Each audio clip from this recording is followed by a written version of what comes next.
Hello my dear student. तो on demand and you, आपके demand से I start the chapter that 11th standard first chapter. Name of the chapter is unit and measurement.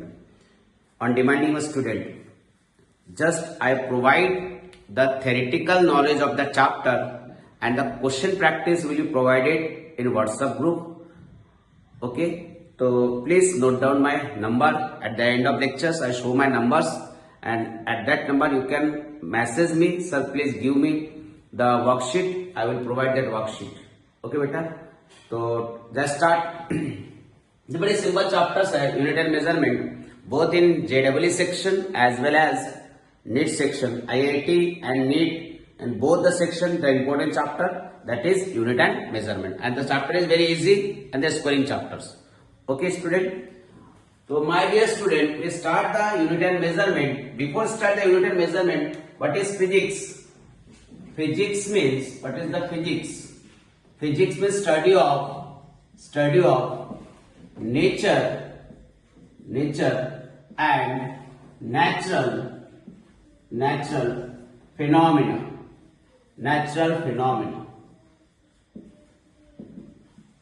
is called as physics. It is the branch of science. It is the branch of science, study of nature and natural phenomena, that is called as physics. This is the definition of physics beta. Clear beta? This is the definition of physics. We study the physics. ठीक है, this is the chapters of 11th standard. ये chapter कहां से है? 11th standard. So what is the definition of physics? Study of, it is a branch of physics, study of nature and natural phenomena. What is the meaning of nature beta? Here is the two words, one is nature, another is natural phenomena. These two words. Nature means everything present in an environment before us. हमारे पहले से जो कुछ present है environment पे, that is called as nature. Electron in nature, light in nature, ठीक है, which is not made by the human being, that is in nature.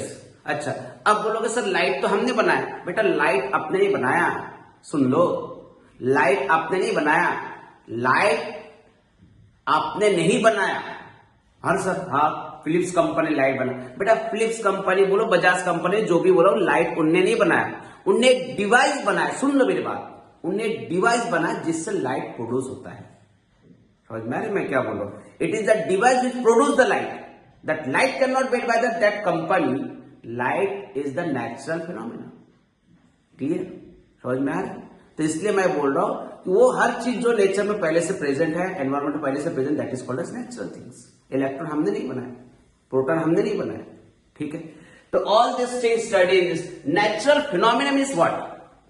Natural phenomena देखो, the water always flow from top to bottom. This is the natural phenomena. Positive charge and negative charge attract to each other, that is also the natural phenomena. ठीक है, एक positive charge है, दूसरा एक negative charge है, क्या होगा इसमें? अट्रैक्शन होगा सर, अट्रैक्शन होगा.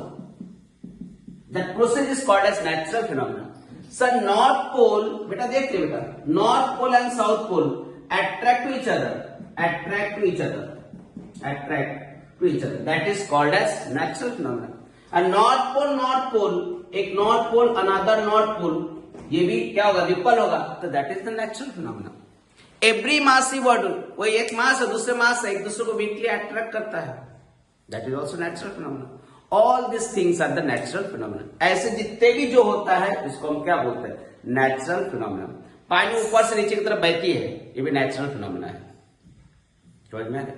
अच्छा, हर मास बॉडी एक दूसरे को अट्रैक्ट करता है, ये भी नेचुरल फिनोमिना. सर मास, ये दो पेन क्यों अट्रैक्ट नहीं हो रहा है? पर इसमें मास है, अट्रैक्ट होता है. बेटा इस पेन को छोड़ दे, इस पेन को छोड़ दे, क्या होने वाला है? बता क्या होने वाला है? बोल बेटा क्या होने वाला है? It will be move in downward direction, earth की तरफ चले जाए. मतलब अर्थ ने इसको मास को खींच लिया. समझ में आ रहा है? आवाज बैठिए पूरी तरह से, मैं कोशिश कर रहा हूं बेटा. आवाज बैठिए पूरी तरह से, आवाज बैठिए, फिर भी मैं आपके लिए कोशिश कर रहा हूं बेटा.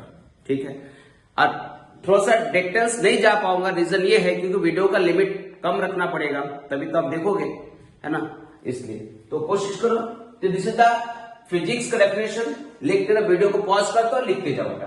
ठीक है, अब नेचुरल फिनोमिना का भी एक्सप्लेनेशन किया, नेचर का भी एक्सप्लेनेशन किया मैंने. ठीक है, जहां पे भी डाउट होता है वीडियो को थोड़ा सा पॉज करके रिवर्स करके देखते जाओ, समझ में आ जाएगा। ठीक है, now what is mean by physical quantity? इस नेचर के अंदर जितनी भी क्वांटिटी है जो मेजरेबल है that is called as physical quantity. तो बेटा सबसे पहले हम देखेंगे फिजिकल क्वांटिटी।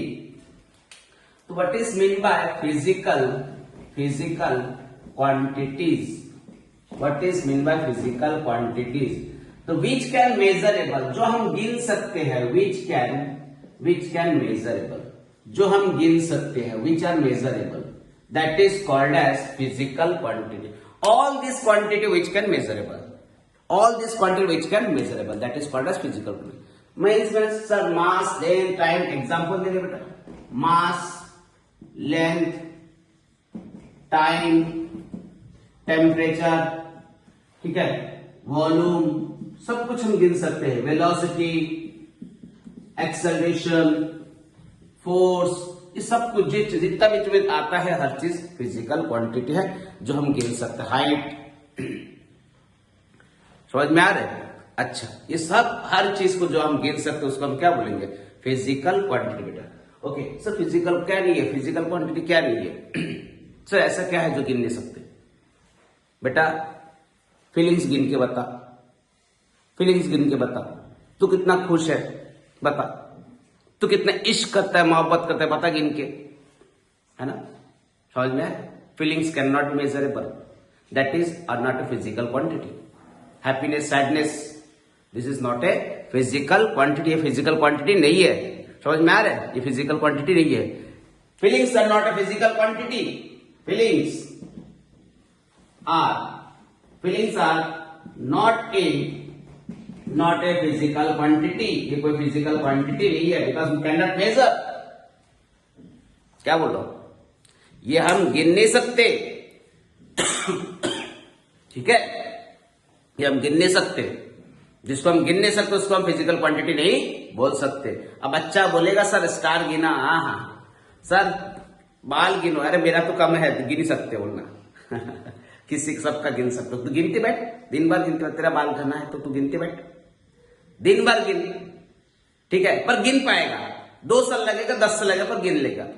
एक तो गिन रहा है ना, मतलब काउंटेबल। बता फीलिंग गिन के बता, नहीं गिन सकता। ठीक है, अच्छा अब फिजिकल क्वांटिटी बेटा पॉज करके लिखते जा, हर कुछ वीडियो को पॉज कर लिखते जा बेटा। नोट्स बना, अच्छा बहुत अच्छे से नोट्स बना, और जो कोई भी नहीं समझता क्लास में तो पढ़ेगा ही ना। ठीक है, ओके देख बेटा, ठीक है, पॉज कर लिखते जा।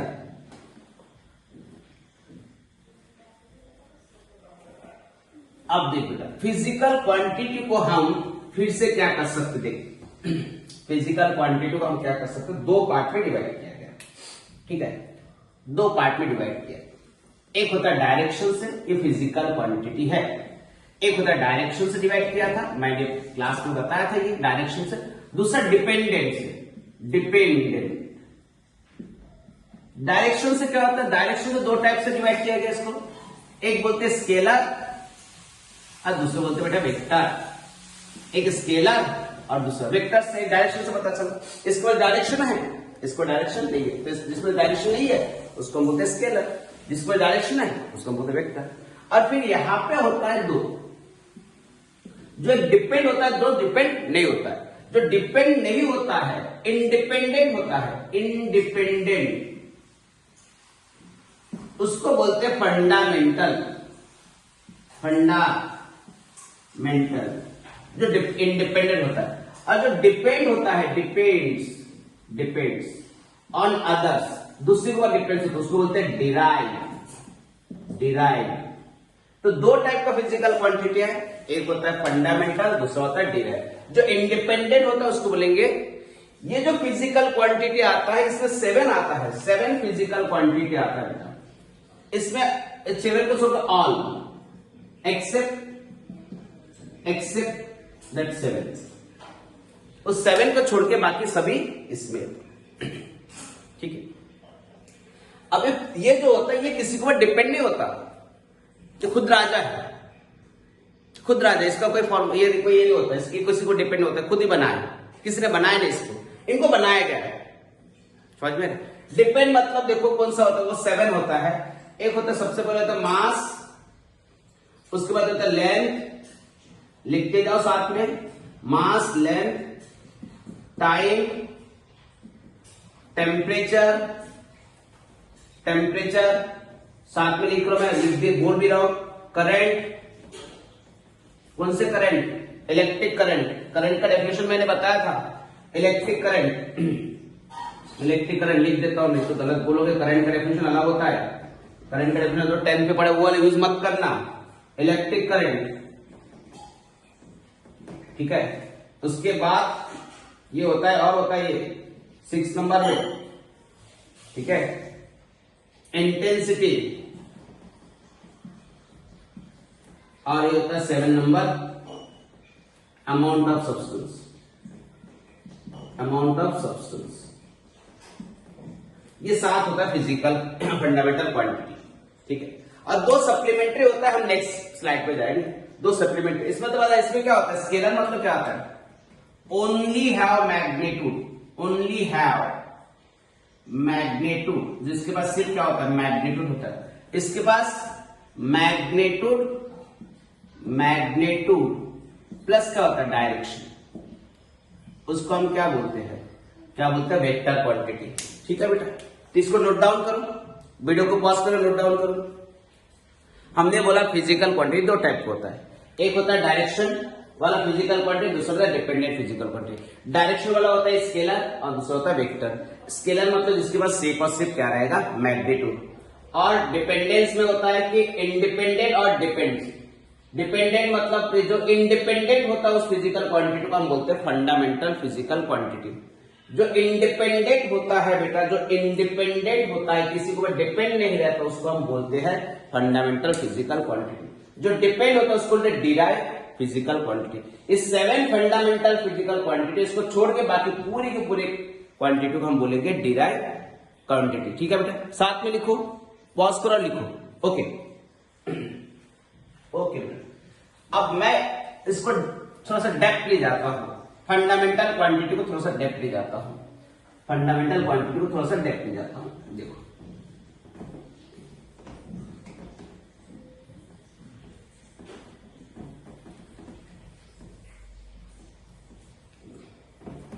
अब देखो फंडामेंटल क्वांटिटी क्या है, 7 फंडामेंटल क्वांटिटी है, ठीक है। तो वो है सबसे पहले मास, सेकेंड होता है मास लेंथ, उसके बाद होता है मास लेंथ टाइम, फोर्थ होता है टेम्परेचर, फिफ्थ होता है करंट। करंट कौन सा है भाई, इलेक्ट्रिक करंट लिखता हूं मैं यहां पे, इलेक्ट्रिक करंट, ठीक है। इंटेंसिटी, इंटेंसिटी ऑफ लाइट बोलो, या दूसरा होता है amount of substance, amount of substance. दिख रहा है, दिख रहा है कि नहीं बताओ, यस दिख रहा है बेटा, हाँ, अमाउंट ऑफ सब्सटेंस। मास का सिंबल होता है m, लेंथ का सिंबल लेंगे l, टाइम का सिंबल लेंगे t, और टेम्परेचर का सिंबल लेंगे k, इलेक्ट्रिक करंट का लेंगे I, इंटेंसिटी लेंगे CD, और अमाउंट ऑफ सब्सटेंस का लेंगे हम, अमाउंट ऑफ सब्सटेंस का लेंगे मोल, क्या लेंगे, मोल। अच्छा, ये सिंबल है, सिंबल। और यूनिट क्या होता है, यूनिट के बारे में थोड़ा सा और एक अलग से लेक्चर बनाऊंगा, नहीं तो इसे मैं बोल दूंगा, ठीक है। यूनिट होता है, मास को गिना जाता है केजी। देखो मैंने स्मॉल के स्मॉल जी लिखा है, स्मॉल के स्मॉल जी लिखा है, यूनिट लिखने का तरीका होता है। और इसका यूनिट होता है मीटर, स्मॉल एम लिखा, किलोग्राम, इसका मतलब होता है किलो, किलोग्राम, ग्राम। और इसका होता है मीटर, इसको बोलते हैं मीटर। अच्छा, इसका होता है सेकेंड, इसका क्या होता है, सेकेंड, टाइम का यूनिट। और ये होता है केल्विन, के कैपिटल के, kelvin, kelvin name of scientist है। इसका होता है एम्पियर, एम्पियर करंट, साइंटिस्ट का नाम, ठीक है। ये होता है कैंडिला, सीडी, सीडी होता है कैंडिला, इसको सीए लिखते हैं, कैंडिला, सीडी लिखते हैं, कैंडिला को सीडी लिखते हैं। और होता है candela, candela, candela name of scientist, ठीक है, कैंडिला। और रहता है मोल, ये क्या होता है, मोल, मोल ऑल्सो, ये भी यूनिट है किसका, अमाउंट ऑफ सब्सटेंस। अब इसमें मैं फिजिक्स का पूरे चैप्टर को डिवाइड करने जा रहा हूं। देखो बेटा यहां तक तुम्हारा जो है, यहां तक जो है चैप्टर्स, यहां तक ये है तुम्हारा मैकेनिक्स, मैकेनिकल फिजिक्स आ जाएगा, पूरे मैकेनिकल फिजिक्स और मैकेनिक्स बोलते हैं जिसको, ठीक है। अच्छा ये आएगा थर्मल फिजिक्स, ये हो जाएगा थर्मल फिजिक्स, ये हो जाएगा थर्मल फिजिक्स। अच्छा ये क्या होगा, इलेक्ट्रोडायनामिक्स चैप्टर बोल दूंगा इसमें, ठीक है, इलेक्ट्रोडायनामिक्स। अच्छा ये आ जाएगा रे ऑप्टिक्स आ जाएगा, ये आपका ऑप्टिक्स, और ये केमिस्ट्री में आता है, ठीक है, केटीजी थ्योरी अगर इसमें होता है केटीजी, ठीक है, केटीजी इसमें यूज होता है, केमिस्ट्री का पार्ट है, जनरली यूज होता है केमिस्ट्री में यूज करता है, हमारा फिजिक्स में बहुत कम यूज होता है। अब इसमें तुम्हारा 1D 2D ये सब कुछ इसमें आ गया है। ये थर्मोडायनेमिक में तुम्हारा thermal properties of matter, thermodynamics ये आ जाता है। इसमें electric charge, electric field, electric potential, ठीक है, उसके बाद तुम्हारा इलेक्ट्रोमैग्नेटिक इंडक्शन, ये सब इसी में आ जाता है। ऑप्टिक्स में वे ऑप्टिक्स एंड रे ऑप्टिक्स, ठीक है, 12th का चैप्टर आता है, और ये केटीजी का चैप्टर है। ऐसा तुम्हारा ये, ठीक है, ये जो फंडामेंटल यूनिट है उसको लिखा गया है। मास का यूनिट होता है एम, सिंबल होता है एम, यूनिट होता है केजी। ये याद करना पड़ेगा, ये याद करना पड़ेगा, ठीक है। ये बिना याद करके आगे मत बढ़ना, ठीक है। आज के आज ही पूरा याद करना, वीडियो आज देख रहे हो तो आज ही कंप्लीट करना, समझ में आ रहा है। आज देखो, आज बैकलॉग होने मत देना, backlog is the slow poison for your career, इसे बैकलॉग होने मत देना बेटा। मैं डेली लेक्चर दूंगा, डेली लेक्चर अपलोड करूंगा, क्लास में भी देखो, यहाँ पे भी देखो, कोई कंफ्यूजन हो तो पूछो, ठीक है, ओके। देखो टाइम हो गया, टेम्परेचर हो गया, इलेक्ट्रिक करंट हो गया, इंटेंसिटी हो गया, amount of substance, this are the 7 fundamental quantity. उसको मैं पूरा फिजिक्स बता दिया कैसे, इसको, ठीक है, वीडियो को पॉज करो और लिखो, ओके। हाँ अब मैं क्या करूं, देखो ये तो हो गया फंडामेंटल क्वांटिटी। अच्छा दो होता है सप्लीमेंट्री क्वांटिटी, दो जो होता है बेटा सप्लीमेंट्री होता है, ठीक है, जिसके पास यूनिट तो होता है पर डायमेंशन नहीं होता है, ऐसा जो सप्लीमेंट्री क्वांटिटी है, दैट सप्लीमेंट्री क्वांटिटीज, एक होता है प्लेन एंगल, दूसरा होता है सॉलिड एंगल। एक होता है प्लेन एंगल, ठीक है, दो सप्लीमेंट्री यूनिट होता है। सप्लीमेंट्री यूनिट मैं लिख देता हूं यहाँ पे, इससे दिखेगा नहीं, सप्लीमेंट्री यूनिट ये होता है, एक होता है बेटा प्लेन एंगल जिसका यूनिट होता है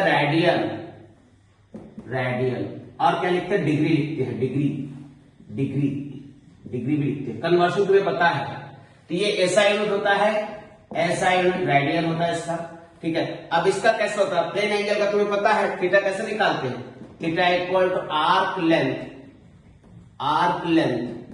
अपॉन क्या लिखते हैं, radius, arc length upon radius. इसलिए ये भी लेंथ है, इसका मीटर होता है, इसका भी मीटर होता है, मीटर के कैंसिल, ये होता है डायमेंशन लेस, हम बताएंगे तो। इसका यूनिट तो है पर डायमेंशन नहीं होता। अच्छा दूसरा क्या होता है बेटा, सॉलिड एंगल को जो है वो डिनोट किया जाता है इस टाइप का, क्या है ये, ठीक है, ओम्स, इस टाइप का ओम से डिनोट किया जाता है, that is equal to surface area by R square. R is the radius, R क्या है यहाँ पे, आर रेडियस है, आर इज रेडियस है बेटा, आर तुम्हारा यहाँ पे रेडियस है, सरफेस एरिया। अब मैंने बोला कि यदि सॉलिड स्फीयर है, ये सॉलिड स्फीयर, अच्छा इसका यूनिट नहीं बता बेटा, इसका यूनिट होता है स्टेरेडियन, यूनिट क्या होता है, स्टेरेडियन, ठीक है। अब देखिए कोई सॉलिड ऐसा कोन टाइप का, जो मैंने ऐसे निकाल दिया, ऐसा कोन जैसे निकलेगा, तो इस एंगल को बोलेंगे, इस एंगल को आइसक्रीम का कोन देखा तो इस टाइप का, तो इसका क्या होगा, फिर इसका वैल्यू कितना होगा, that solid angle is equal to area होगा 4 pi R square by 4 pi R square by, मैंने क्या गलत लिख दिया, कुछ गलत नहीं लिखा, सही तो लिखा, ठीक है, 4 pi R square by R square, R square get cancel, that is 4 pi, ये होगा इसका सॉलिड एंगल। अच्छा अब मैंने पहले बोल दिया ये सेमी स्फीयर है, सेमी स्क्वायर मतलब इस टाइप का सेमी स्क्वायर है। अब उसमें मैंने ऐसे कोण निकाल दिया बेटा, ऐसे कोण निकाल दिया, ठीक है, सेमी स्क्वायर के अंदर कोण निकाल। अब इसका सॉलिड एंगल कितना होगा बताओ, इसका सॉलिड एंगल कितना होगा सर? सेमी स्क्वायर तो होगा twice pi R square by R square, तो R square generation twice pi होगा, कितना हो जाएगा बताइए? ट्वाइस पाई, ठीक है। ट्वाइस पाई क्या हो जाएगा? Stay radian, stay radian, stay radian, समझ में? ये होता है उसका सॉलिड एंगल, ठीक है। सॉलिड एंगल एक होता है प्लेन एंगल। प्लेन एंगल मतलब आप प्लेन एंगल को थोड़ा सा और बता दो बेटा। प्लेन एंगल आपको पता है, ये प्लेन है, एक दूसरा प्लेन है, इसने एंगल बना लिया है थीटा, ये प्लेन एंगल हो गया, ये हो गया प्लेन एंगल। अच्छा मैं इसको ऐसा करता हूं, रेडियस के टर्म में दिखा देता हूं। देखो ये पोजीशन वेक्टर है, रोटेट होकर यहां चलेगा, इसको बोलेंगे आर्क लेंथ, इसको क्या बोलेंगे? आर्क लेंथ, इसको बोलेंगे रेडियस, और ये क्या है बेटा? थीटा। तो थीटा निकालने के लिए arc length upon radius, that is the plane angle. और ये क्या होगा बेटा? Solid angle. क्लियर है? क्लियर है बताओ? क्लियर है, ठीक है। दो एंगल होते हैं, एक प्लेन एंगल, दूसरा होता है सॉलिड एंगल। क्लियर है बोलो? प्लेन एंगल मतलब दो प्लेन में एंगल बना, उसको बोले प्लेन एंगल। सॉलिड एंगल देखो, जैसे आप आइसक्रीम का कोन खाते हो ना, आइसक्रीम का कोन, ये देखो सॉलिड एंगल, हाँ देखो, ये देखो सॉलिड एंगल, हाँ बेटा, ये देख मैं पपाया लेके आया हूँ खाने के लिए, ठीक है। अब बेटा ये जो एंगल बना अंदर देख, ये एंगल ये ऐसे अंदर गया, तो ये जो एंगल है कौन सा एंगल है बोल? ये कौन सा एंगल होगा बेटा? Solid angle. ये पपाया दिख रहा है यहाँ पे अंदर जो एंगल बना है, एंगल बना, देख उधर अच्छे से देखेगा तो देख कैसे दिख रहा है, देख ये है सॉलिड एंगल बेटा, समझ में आ रहा है? ये क्या है? Solid angle. खाने के लिए लाया है, इसको काटेगा, इसको तो काटेगा बेटा, इसको काटेगा, ऐसा देख, ऐसा चक्कू घुमा के ऐसे निकाल ले, चक्कू घुमा के ऐसे निकाल ले, तो ऐसा पेज बाहर निकलेगा तो क्या बनेगा बोलो? सॉलिड एंगल बनेगा। क्या बनेगा बता? सॉलिड एंगल, ठीक है। तू भी खाते जा बेटा, फ्रूट्स है, खाते जाओ, ठीक है।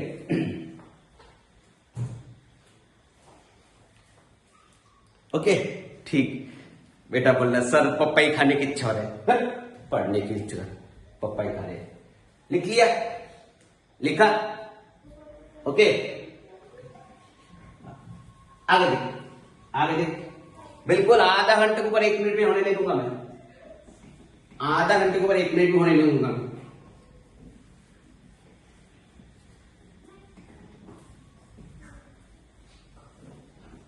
जूस पीता है, जूस पीता है, पागल लड़का, पागल बच्चा जूस पीता है। अरे पपाई खाते जा, अच्छा होगा। जूस क्यों पीता है ना? नहीं सर हमको माउंटेन पीना है। हाँ जी, क्या बोलते उसको? माउंटेन पीना है। क्या बोलते उसको? हाँ माउंटेन पीना है। क्या माउंटेन क्या है? देखो दोनों तीनों बच्चे कमेंट्स कर रहे हैं। अच्छा ठीक है, चल बेटा तुम्हारे लिए कर रहा हूं, ठीक है। अब देखो बेटा, ठीक है, कुछ कन्वर्शन देखिए बेटा। कन्वर्शन, कन्वर्शन क्या होता है? कन्वर्शन मतलब कैसे करना है? कन्वर्शन, कन्वर्शन, ठीक है। कैसे कन्वर्शन करते बेटा? देख कैसे कन्वर्शन करेगा। कन्वर्शन के लिए देख, n1u1 is equal to n2u2, ठीक है। n1u1 is equal to n2u2। अब मैं यहां पे एग्जांपल के लिए सुन बेटा, एग्जांपल लिख रहा हूं 1000, क्या लिखो? 1000 मतलब क्या? 1 किलोमीटर, 1 किलोमीटर मतलब बता कितना होता है? 1000 मीटर। 1 किलोमीटर मतलब क्या होगा? 1000 मीटर। अब ये 1 देख, यहां पे बेटा एन ड्यू, ये n क्या है? देख यहां पे फर्स्ट लिखो एन यू। n तेरा नंबर है, अरे यूनिट है, ये नंबर है, ये क्या तेरा यूनिट है, और ये क्या रहेगा? तेरा कांस्टेंट रहेगा। देख कांस्टेंट है कि नहीं? कांस्टेंट बोलते हैं, ये कांस्टेंट है कि नहीं? ये नंबर है, ये यूनिट है, कांस्टेंट है, समझ में? यदि तू ग्राफ प्लॉट करेगा बेटा, n वर्सेस u का ग्राफ प्लॉट कर, n वर्सेस u का ग्राफ प्लॉट कर, ये ग्राफ इनवर्सली प्रोपोर्शनल रहेगा। सर क्यों बेटा? n is inversely proportional to u। बोलता हाँ या ना बोल, ये ऐसा। यदि मैं यहां पे बेटा n u वर्सेस u का ग्राफ प्लॉट कर, सर कांस्टेंट बेटा, आप मुझे बता दो यहां पे मैं n u वर्सेस n का ग्राफ प्लॉट करूंगा तो भी क्या आएगा बेटा? कांस्टेंट। बेटा तो IIT तो कभी ना कभी पढ़ेगा, अब बोलेगा नीट वाला बोलेगा, सभी के लिए काम आएगा। आप तक नीट इतना इजी नहीं रहा, लास्ट ईयर देख लिया कि क्या क्वेश्चन बना, 2025 का एग्जाम देख लिया ना बेटा, क्या क्वेश्चन बना, क्या हार्ड लेवल बना। इसलिए कुछ भी नहीं छोड़ना है, पूरा अच्छे से करना है बिल्कुल। अरे तू जेई का एडवांस लेवल तक चलेगा, कोई फर्क नहीं पड़ेगा। अब इतना इजी कर दूंगा जेई एडवांस लेवल तक, तो तुमको पता भी नहीं चलेगा बेटा कि तू जेई एडवांस तक के क्वेश्चन सॉल्व कर दिया, ठीक है। इसलिए कोई टेंशन मतलब धीरे धीरे पढ़, धीरे धीरे स्टार्ट है ना, धीरे धीरे पढ़, एकदम अच्छे से पढ़ते थे, आधा घंटा धीरे पढ़ते चलेगा, ठीक है। तो ये लिख ले बेटा, इसको लिख, जल्दी लिख बेटा, पॉज कर और आगे बढ़, पॉज करके लिख बेटा और आगे बढ़, ठीक है, ओके। चलो अब थोड़ा सा यूनिट के बारे में बोल देते हैं, कन्वर्शन से कर लेगा बेटा, करेंगे, प्रॉब्लम बनाएंगे तो कर लेंगे, जो इंपॉर्टेंस है वो बता रहा हूं।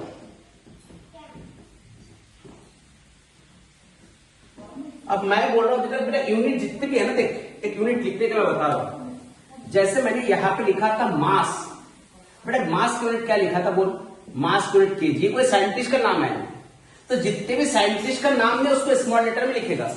अब टाइम का यूनिट क्या लिखा था बोल बेटा, टाइम का यूनिट मैंने तो सेकंड स्मॉल लेटर लिखा था, जो साइंटिस्ट का नाम है उसको स्मॉल लेटर से लिखना है। अब बेटा मैं करंट का यूनिट लिखा था, इलेक्ट्रिक करंट का यूनिट लिखा था, इलेक्ट्रिक करंट का यूनिट लिखा था बेटा, देख इलेक्ट्रिक करंट का यूनिट लिखा था, इलेक्ट्रिक करंट का यूनिट, और उसका लिखा था बेटा एम्पियर कैपिटल, ठीक है, कैपिटल। अब देखिए एम्पियर साइंटिस्ट का नाम है, इसको ए से डिनोट किया, ठीक है। वर्क डन का यूनिट होता है बेटा वर्क डन, वर्क डन बोले एनर्जी बोल, सभी एनर्जी, सभी प्रकार का एनर्जी बोले, हीट बोले, सभी का एनर्जी यूनिट होता है, एनर्जी बोल, हीट बोल, ये सभी का यूनिट क्या होता है बेटा, ये सभी का यूनिट होता है जूल, जूल कैपिटल आ गया। अच्छा इसका फुल फॉर्म लिखेगा एम्पियर का, शॉर्ट फॉर्म लिखा है इतना, यदि फुल फॉर्म लिखेगा तो क्या लिखेगा बेटा, इसको स्मॉल लेटर में लिखेगा, स्मॉल लेटर में लिखेगा एम्पियर, समझ में आया बेटा। तो जो साइंटिस्ट का नाम नहीं है उसको स्मॉल लेटर में लिखेगा, जो जितने भी साइंटिस्ट नेम है उसको कैपिटल में लिखेगा। कूलम देख, कूलम देख ले बेटा, कूलम किसका यूनिट है, चार्ज का यूनिट है सर, चार्ज का यूनिट है, उसको लिखते कैपिटल सी, कूलम चार्ज का यूनिट है तो उसको क्या लिखेगा बेटा, कैपिटल सी, समझ में। तो साइंटिस्ट का नाम है इसलिए कैपिटल सी से लिखा, ठीक है। अब सेंटीमीटर लिखेगा तो सीएम लिखता है स्मॉल लेटर, सेंटीमीटर लिख बेटा, सेंटीमीटर को कैसे लिखता है, सीएम स्मॉल लेटर से लिखा दे, समझ में। ये यूनिट लिखने का। अच्छा यहाँ पे अभी 2 kg मास है तो ये पे यस मत लगा देना, एस किंवा यस कुछ भी मत लगाना बेटा, ये रूल्स बता रहा हूं, वीडियो को अच्छे से सुन ले और लिख ले बेटा। कहीं पे भी तू एस और यस नहीं लगा, कोई भी कॉमा फुल स्टॉप कुछ भी नहीं लगाएगा यूनिट लिखने के बाद, समझ में आ रहा है, क्लियर है, क्लियर है, ओके। तो इतना लिख ले बेटा। अब हम इसके ऊपर क्वेश्चन बनाएंगे, कल इसके ऊपर क्वेश्चन बनाएंगे, कन्वर्शन पढ़ाएंगे, ठीक है। ये थ्योरी नॉलेज था, कल पूरा फुल ये उसका हो, ठीक है। इतना वीडियो देख ले बेटा। अच्छा मैंने बोला था बेटा जो वर्कशीट चाहिए, तो जब भी वर्कशीट चाहिए बेटा इसको पॉज करके लिख ले, जल्दी लिख, पॉज कर लिख ले। अच्छा जब भी तेरे को वर्कशीट चाहिए बेटा तो ये काम कर बेटा, वर्कशीट चाहिए तो इस नंबर पे मुझे मैसेज का नाम बता, कहां से बोला वो भी बता, ठीक है। ये 9420616661 जैसा, ठीक है। अब क्या करें बेटा, तो उसमें मैसेज करके मुझे ये बताएगा कि तू कहां से है और तुझे वर्कशीट चाहिए, कौन से क्लास का, कौन से चैप्टर का, ठीक है बेटा, ओके। तो ये है मेरा नंबर। और एक चीज भूलना मत, यदि तुझे कंटिन्यू वीडियो चाहिए बेटा, यदि आपको कंटिन्यू वीडियो चाहिए तो चैनल को सब्सक्राइब कर देना। उससे क्या होगा, चैनल को सब्सक्राइब करने के बाद तुम्हें नोटिफिकेशन आ जाएगा, सर ने वीडियो डाल दिया, ठीक है बेटा, ओके, थैंक यू। चलो पढ़ते रहो, ओके, बाय बाय।